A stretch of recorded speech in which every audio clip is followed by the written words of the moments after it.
Bonjour les sixièmes, donc je vais vous commenter la séance numéro 5 qui s'intitulait « Pourquoi la Terre se réchauffe? Qu'est-ce que l'effet de serre ?»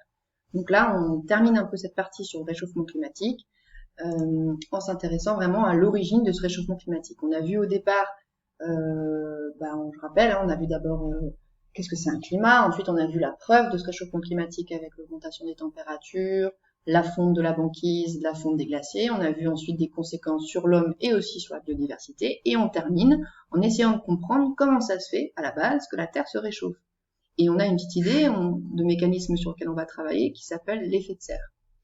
Vous avez comme d'habitude l'écran qui est coupé en deux. À gauche, le document sur lequel vous avez travaillé, avec les petites définitions qu'il fallait écrire. La fiche numéro 1 sur l'effet de serre naturel, la fiche numéro 2 sur l'effet de serre artificiel. Et à droite, je vous propose ici la correction que je vais commenter en même temps que je vous montre avec la petite flèche sur quoi je suis en train de parler. Donc avant de parler justement de ce qui vous est demandé, je vais juste commenter ces petits mots de vocabulaire que vous deviez écrire. Donc je vous rappelle, certains j'espère connaissaient ce terme, que serre, qui apparaît dans effet de serre, le mot serre, c'est un endroit couvert par un maximum de vitres pour faire entrer de la chaleur et de la lumière. C'est par exemple utilisé dans les jardins. Les jardiniers, ils mettent des fois des serres avec soit du plastique, soit de la vitre pour augmenter la chaleur autour de leurs légumes et permettre une meilleure croissance de leurs légumes. Aussi, j'ai défini les termes de artificiel et naturel, puisqu'on va en parler plusieurs fois. Artificiel, ça veut dire que c'est produit par l'action de l'homme, contrairement à naturel, qui est produit par la nature. Donc, c'est deux termes qui sont en opposition. Et aussi révolution industrielle, où ici, on vous mettait globalement, on vous expliquait que c'est une grande période historique, parce qu'elle marque, en fait, on parle de révolution, parce que c'est toute la civilisation humaine qui s'est modifiée à travers des progrès tels que les transports, chemins de fer, donc les trains, les routes, les voitures, l'aviation, la navigation. Donc tout ça a eu pour conséquence de nouvelles activités qui n'étaient pas présentes avant dans la civilisation humaine. Voilà. On passe à la fiche numéro 1 tout de suite. Alors, l'effet de serre naturel, consigne qui était marquée au début de la fiche, trouve dans le texte ci-dessous les définitions des mots suivants. Atmosphère, effet de serre, gaz à effet de serre.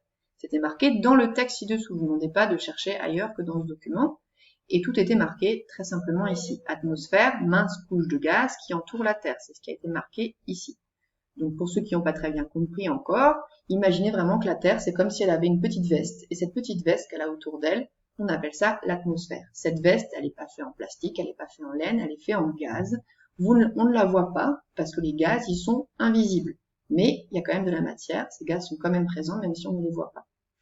Ensuite, effet de serre, j'ai marqué mécanisme naturel qui permet, grâce à l'atmosphère, grâce à la petite veste, de récupérer et de renvoyer la lumière du soleil sur Terre, ce qui la réchauffe.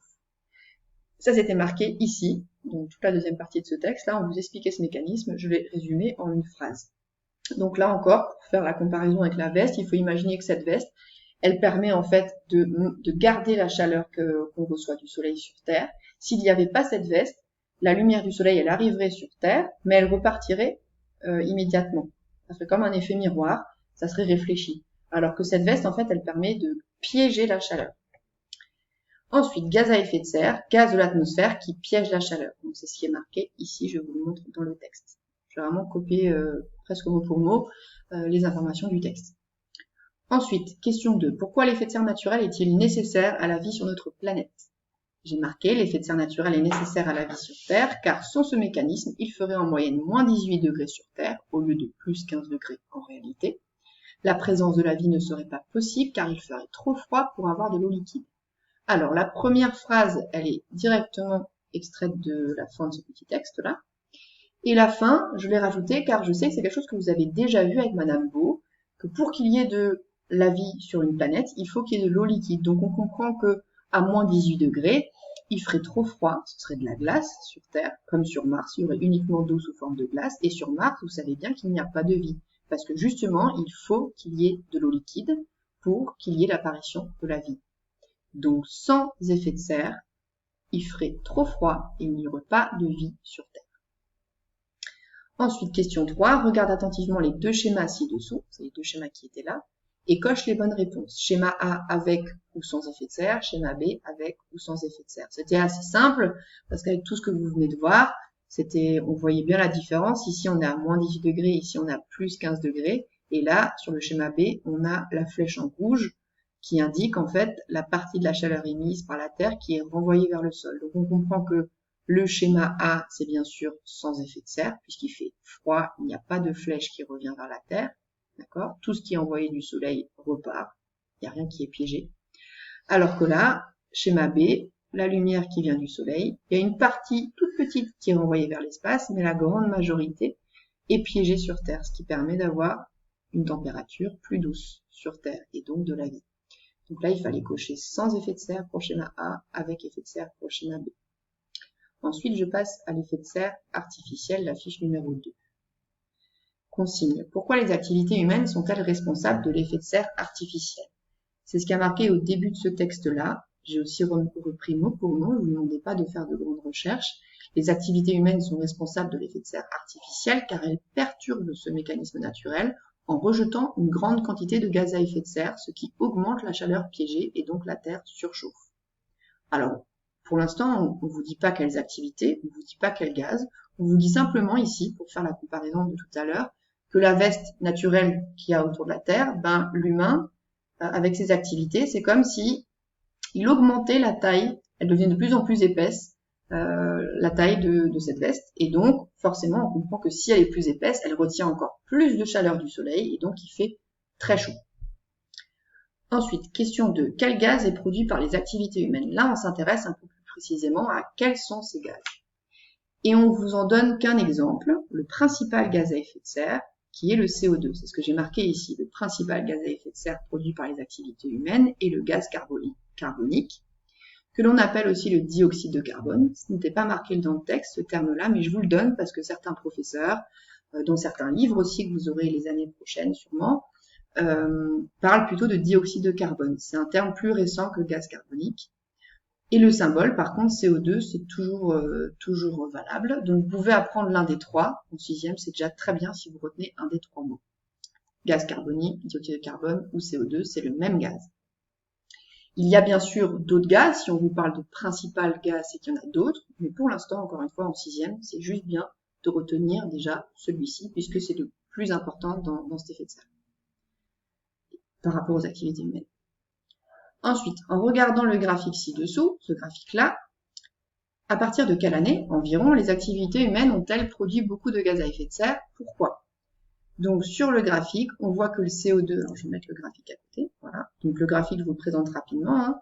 On avait ici, sur cet axe-là, la teneur en CO2 dans l'atmosphère, en pourcentage. Donc là, on démarre à 0,028%, ça va jusqu'à 0,036%.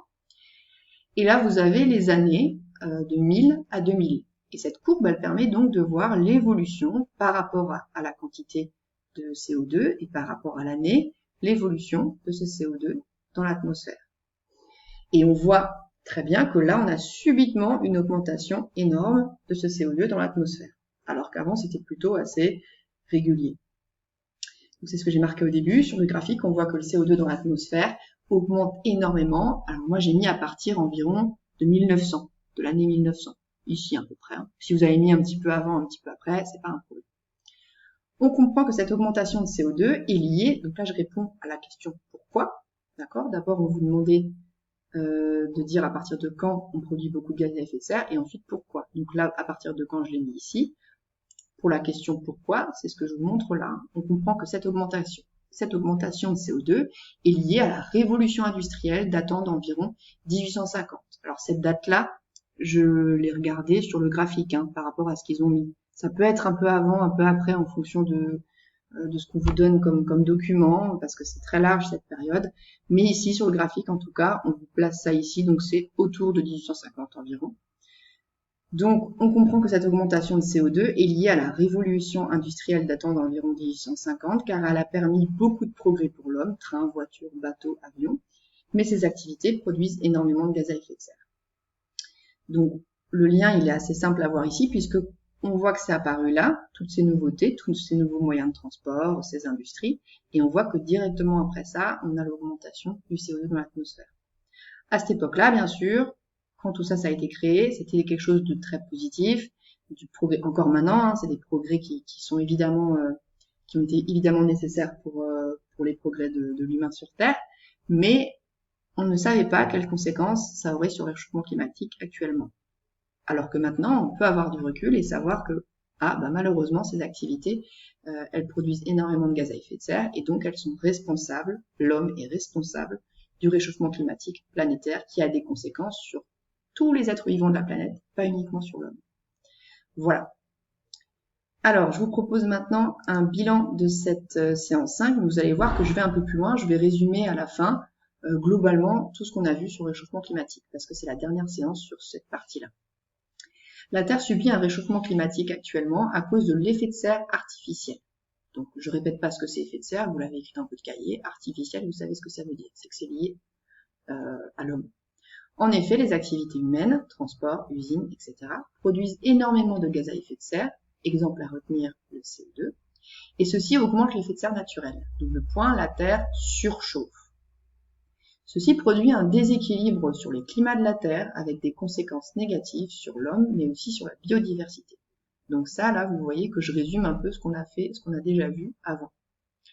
Et là, je vais un peu plus loin. L'une des solutions pour éviter que cela continue est d'essayer de ne plus produire de gaz à effet de serre avec, par exemple, l'utilisation des énergies renouvelables. Panneaux solaires, éoliennes, géothermie, etc. Il y en a plein d'autres, qui ne rejettent pas de CO2.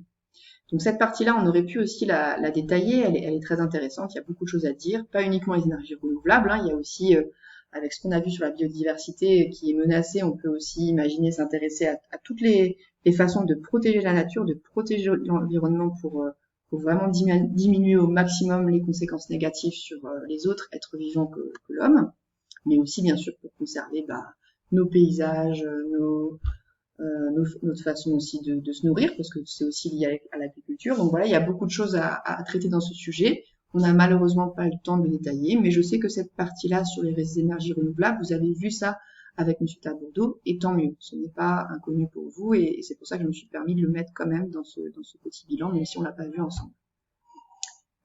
Pour finir, je vous présente aussi un petit résumé sous forme de schéma de ces 5 séances qu'on a fait ensemble sur le réchauffement climatique. Donc c'est à chaque fois aussi des causes à effet qui se suivent, comme on a déjà vu ensemble. Donc activité humaine rejette trop de CO2 dans l'atmosphère, avec l'exemple de la voiture. Ça a pour conséquence que le CO2 augmente l'effet de serre, avec la petite planète là qui est en train de surchauffer. Donc la Terre surchauffe. Conséquence, les climats sur Terre changent.